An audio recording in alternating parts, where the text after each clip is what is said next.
to Central Georgia Focus. I'm your host, Megan Western. It's estimated that in our state, more than 188,000 people are living with Alzheimer's disease or a related dementia. Now, this month of June is Alzheimer's and Brain Awareness Month, and the Alzheimer's Association is urging everyone to take charge of your brain health. They say Alzheimer's can start 20 years or more before symptoms even appear. So exercising, eating healthy, getting some good quality sleep, and controlling your blood pressure can all help improve your brain health and reduce the risk of your cognitive decline. Now, to talk more about Alzheimer's and brain awareness, we're joined with Alexis Williams, the program manager for the Central Georgia region. Thank you so much for joining us today. Thank you for having me. Now, tell me a little bit, for folks who don't know, tell us a little bit about some of the resources that people or families can kind of get connected to if they are dealing with Alzheimer's. Absolutely. So we at the Alzheimer's Association believe in providing care, support, education, and resources to the community. How do we do that? We do that in a number of ways. So we have several support groups that meet across the area, varying from earlier in the day to later in the evening, different days of the week, because our goal is to reach as many people as we want. You join these support groups, you can go once a month, or you can go to, one group or another group. You can go to all the groups, it doesn't matter, but they all meet once a month, and you're around individuals that's journeying through that together. And so again, we have several of those that meets in the area.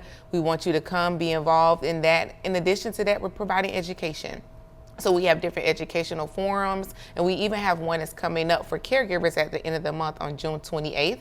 It's our Central Georgia Community Care Forum. We have that from 10 to 12, and it's going to be at the Middle Georgia University in their Teachers Education Building. So the resources just vary. You can always call our helpline at 1-800-272-3900, because say you don't know what you looking for, or you're just getting this new diagnosis, or your family member just got this new diagnosis and you need some direction. You can call that helpline, and they can connect you again to the support groups. They can connect you to any events that's coming up. They can help journey you, walk through the process. You can call as many times as you want. They won't rush you off the phone, but again, they're there to provide that support, and they can tell you what's going on in the community around you. Yeah, I know one thing you said that was really important is making sure that you are educated, and really understanding the true extent to this Alzheimer's disease. So I know that there's been some data that the Alzheimer's Association has been tracking, some statistics around the number of cases with Alzheimer's disease. I know we talked about the amount of cases here in Georgia, but do you have any numbers when it comes to the nationwide statistics of the amount of people that are impacted by this? Yes, so we have over 7 million people that is living with dementia of some form,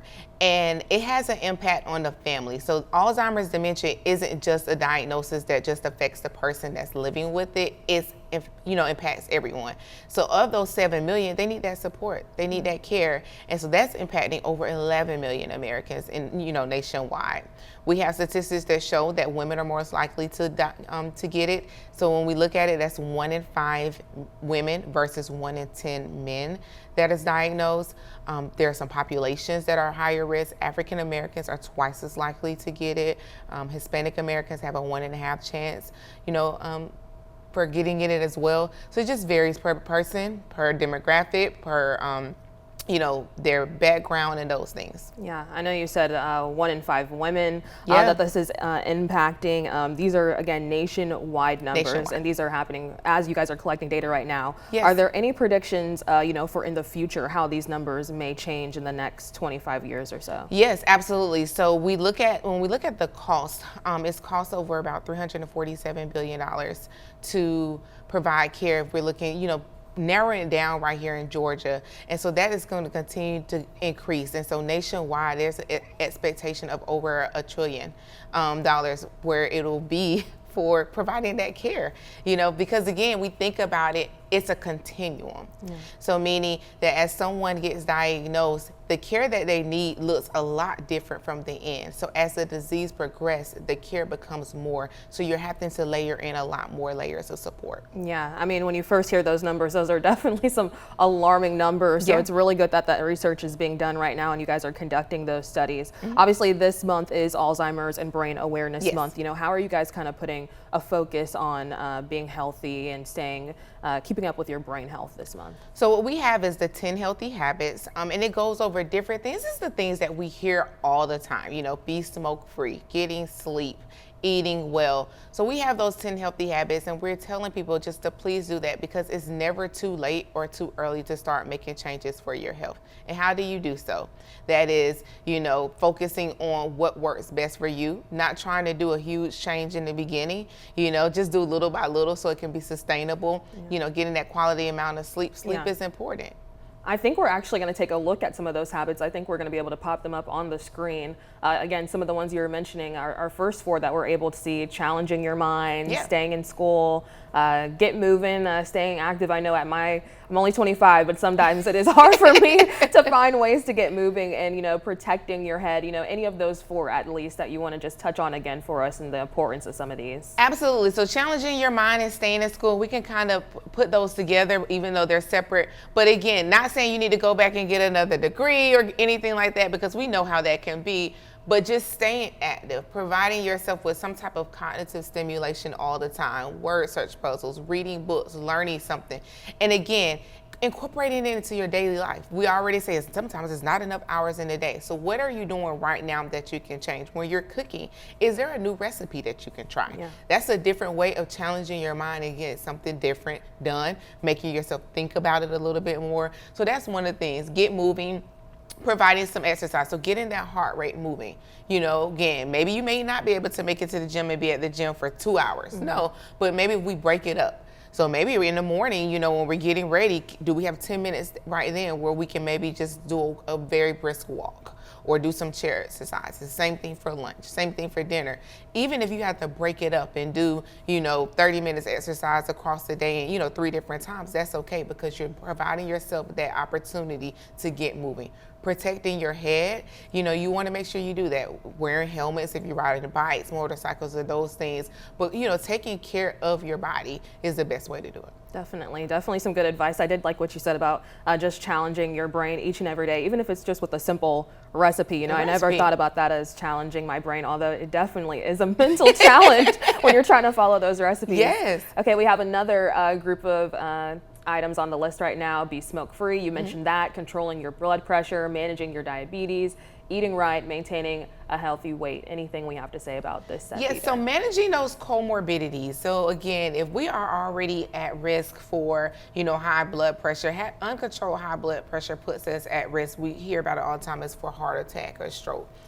It also can put you at risk for vascular dementia. Vascular dementia is one of the forms of dementia, and it's typically triggered by uncontrolled blood pressure. So if we're managing that, we can help, along the way of at least lowering our chances. This doesn't say if we do everything, we cross all the T's, dot all the I's, that it won't get it, but at least it'll lower your chance.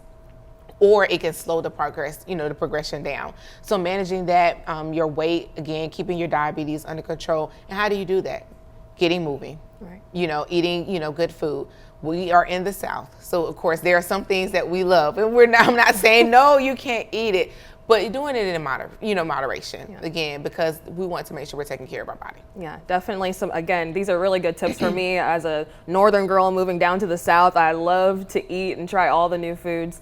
So I'm taking all this in, especially with it impacting women the most. Yes. And lastly, another thing that I personally need to work on is getting some good rest, being up in these early mornings. I have not been getting some good sleep. So do you want to talk a little bit about the importance of, sleeping well? I will have to agree. I need to work on that as well. And so a couple of things that I do is okay, they say put the phone down.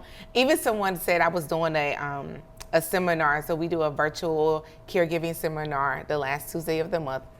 And so May was Mental Health Month. And so I had a psychologist come in, and she says, put the phone in another room. Yeah. And I was like, well, that's my alarm clock. But that allows your body to shut off. So you turn on the TV and you're not, going to grab. Because if it's right there, we want to grab, because it's important for our body to rest. We need that reset. It allows everything to restabilize. It allows our body to get that sleep so that we can be refreshed. How many times are we waking up and you're like, gosh, I'm still tired, or I just want to sleep in? It's because we're not allowing our body to rest. And when we don't allow our body to rest and restabilize, then we're putting ourselves at risk of getting, for other health complications. Yeah, well, I know we'll revisit these 10 tips, but we are going to take a break right now. When we return, we're going to continue our discussion, including these 10 tips you just heard. Stay with us.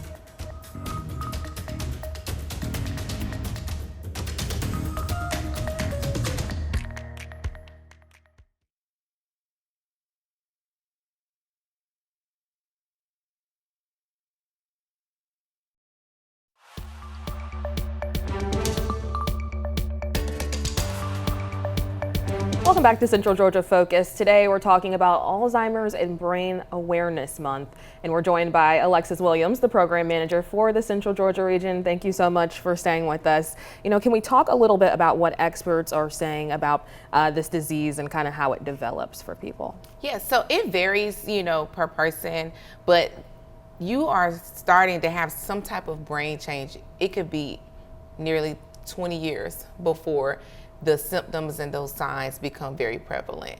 And it changes per person. It's based off of the different types. There are a million different types of dementia types. And so what that looks like per person is different. And so experts, are just saying, again, going back to those healthy habits of those things, how you can protect your brain, but you can see like those warning signs of, easily, like people don't think about is social isolation, withdrawal. Those things can be a sign. Yes, it could be something else, but could be a sign. Hallucinations and delusions, those are something else that we need to make sure we talk about, because again, we may think that's just something else, but it could be underlying dementia coming on. And you want to make sure you're addressing these signs because early detection is key. And that's what experts and researchers and neurologists are saying. You want to put a name to it as early as possible. Right. And that's one of the things that we want to make sure we're raising awareness with this month, is because if we can name it, we may not cure it, especially if it's dementia, but at least we can figure out a way to treat it so that you can have a better quality of life. Right. I'm glad that you started touching on those early detection signs. We're going to pop a couple up on the screen right now.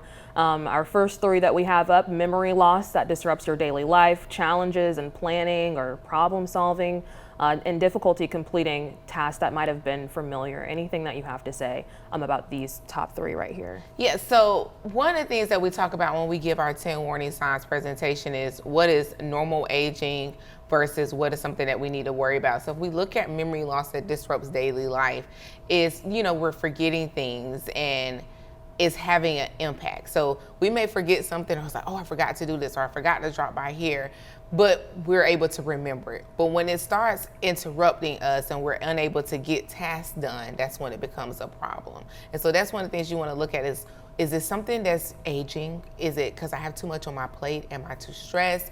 Or is this really having an impact on my everyday living? Yeah, I'm glad that you broke that down, because I know often in my own daily life, I forget things with all the things going on. But, that just because you might forget a thing or two, is not a bad sign. But, knowing when it is really impacting your day to day is going to be an important sign to catch. I think we may have a couple more warning signs we're going to pop up: confusion with time or place, trouble understanding visual images, new problems speaking or writing things, misplacing items, and just losing your sense of judgment. Anything about those signs? I often joke, and I give this one to talk about, is misplacing things and losing the ability to retrace our steps. Because how many times have we lost our keys? Right.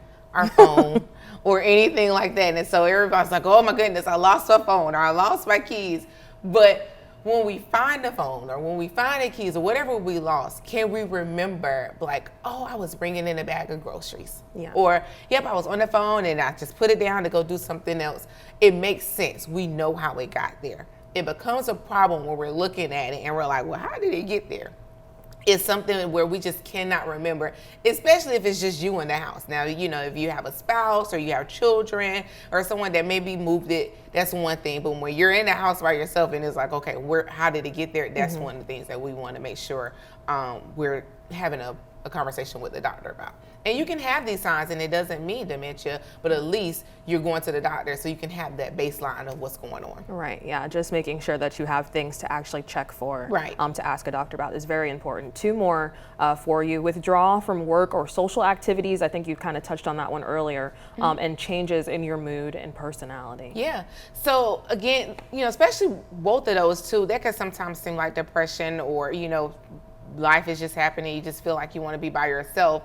But when it's a constant problem, or we look at these changes in mood and personality, are we mad because the sky is blue and it's always been blue? Maybe, okay, what's going on? Let's look at it. Is there a bigger issue? But if they're mad because a routine has changed, say they know that on Thursdays they're going to do this and now that has changed, and so now they're aggravated, they have a change in mood, that's okay, because their expectations was not met because they had this expectation because that's what they were used to. But it's when they're having these changes and it's out of the blue and you can't figure out the root cause is when it's a little problem. Yeah, these are definitely some good early detection signs for you if you or a family member does need to go consult a doctor or anything like that. We are told that at this time there is no official cure, but there is research that's being done towards a cure. Kind of tell me about some of the work that's being done for that. Yes. So again, right now we do not have a cure for dementia, but we're working on it. And so in the meantime, we do have 2 FDA approved drugs that are out there. One of the biggest things is you have to be in the early stage. So again, going back to that early detection is key. And they're out there to slow the progression down. There are certain qualifying measures that you have to meet outside of being in the early stages. So again, that's why we tell people, please, if you see something, make sure you make that appointment. In the meantime, while we do have those 2 drugs, we have many researchers that are out there. So we actually have what's considered a trial match program. And so you can come on our website and we go through clinical trials and match you with the right trial that's for you. And we need everyone, every background. So caregivers, non-caregivers, African Americans, white Americans, Hispanic Americans, female, males, because that's how we better understand it. Because the thing is, dementia affects everyone differently. I've had a personal relationship, with that. I lost my grandmother to dementia in 2017. Her mother had it. I never had the pleasure of meeting her. But as I hear the stories of my great-grandmother and my grandmother, they were night and day. They had the same diagnosis, but they were completely different. So that's why it's important that we get everyone involved and participate in those clinical trials, because that's how we get one step closer to a cure. And that's how we help those researchers make sure they're getting the medicine and getting the treatment plans together that can best serve everyone. Yeah, I'm definitely sorry to hear about your personal tie with this disease. Anything else? I know obviously we started off this conversation, or this part of the conversation, saying there is no cure. Right. So anything else that you have to say just about the importance of remaining hopeful? Yes. And just kind of remaining vigilant? Yes, we are definitely making strides. And so again, like I said, we have these 2 FDA approved drugs. Both of those came on the map within the last couple of years. So we're getting there. We're getting closer. And one of the things we just launched this year is My All's Journey. It's an app. You can download it on the App Store, Android Play Store, whichever one, and there's 2 journey that you can go through. So you can pick either if you're living with dementia, so there's a journey part for there, or you can get it if you're a caregiver. And so we have that as well. And again, it's to help you journey through the stages, the beginning, the middle, the late, and navigate. And so we're wanting you to download that app because we're here. It's for you to be a resource. Call us at the helpline. We're there offering 24/7 care. Master level clinicians are answering the calls. They will connect you with local resources, the local team as well, to ensure that we are able to provide you the best support as possible. Get involved. The more you know, the better. And that way you can make sure you're staying active, going back to those 10 healthy habits of staying, active, keeping, cognitive activities, on bay, doing those different things. But know that we're here. We have the Walk to End Alzheimer's. That's one of our fundraisers in the area. It's in October at Middle Georgia University, and we're raising money to fund researching. We're raising money to provide care support.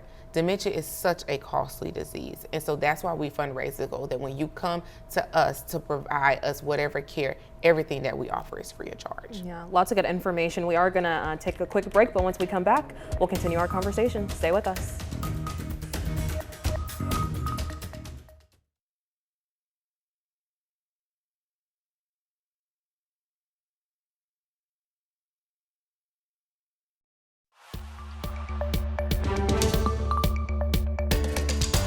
Welcome back to Central Georgia Focus. Today we've been talking about Alzheimer's and Brain Awareness Month, which we recognize in this month of June. We've been joined by Miss Alexis Williams with the Alzheimer's Association. And just to give you guys a little recap, we do know that more than 7 million Americans are currently living with Alzheimer's, including more than 188,000 people who are living here in Georgia. And according to a national report, Alzheimer's and dementia is really, really costly. We've been talking about that just before we went to break.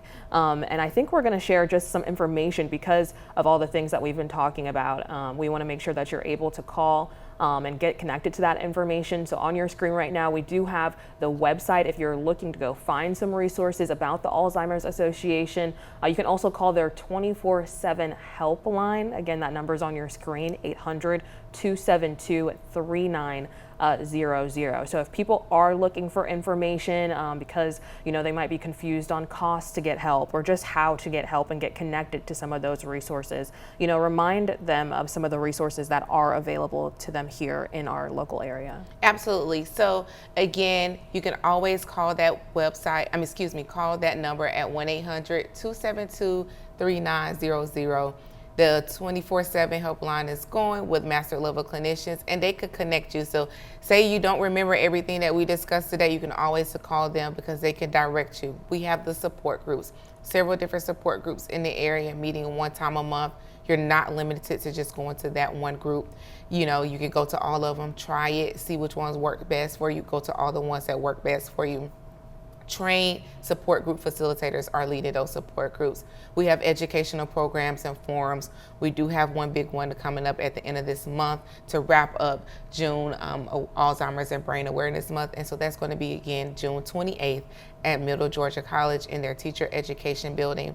You can scan the QR code that's on the flyer, or you can call their helpline and they can get you registered. Light refreshments will be served. We will have a doctor that's talking about the different things that's going on, what's available. Then we'll also have a panel of caregivers and resources, so you can ask them questions of how it feels, and they can help walk through it. So we have someone that's living with dementia that'll be there doing a presentation, someone that's journeying through the caregiving role. AARP will be there. Again, a variety of different people that'll be there to provide that research, that resources, that support everything. We'll have vendor tables, as well with the dementia care specialists from the Area Agency on Aging. So we want it to be a resource fair for those that's journeying through this process. Again, that's June 28th from 10 to 12 at Middle Georgia College. Yep, that's just about a week away. So if you do have questions, you're going to want to make sure that you attend that. I think we're going to take one look at your website before we leave, so that if people are familiar with this, if you do go, this is what the website looks like. If you are just curious, so you kind of know how to navigate it once you log onto their website that we did have on the screen just a few minutes ago. Just in a few brief words before I let you go, any final statements that you want to share with people about this month and what you guys are observing? We're here to provide you with care, support, resources 24/7. So if we can ever help you in any way, please do not hesitate to reach out to us. If you have a question in the middle of the night, there's somebody there that's going to answer the call. If you have a question in the middle of the day, there's somebody there to answer the call. We're here to provide that care. So please feel free to connect with us so we can provide you the resources that's available for you. Yep. And just one more time before we let you go, we're going to pop that website up one more time so you don't forget it. The website, alz.org. You can also call their helpline, 1-800-272-3900. So if you have any questions about any of the things that we talked about today, you can go ahead and go to these resources. You can find all your questions and answers there. So don't be afraid to reach out, because help is out there for you and your families. Well, thank you so much, Ms. Williams, for joining us today. And thank you so much for you guys for sticking with us for this rendition of Central Georgia Focus. We'll see you next time.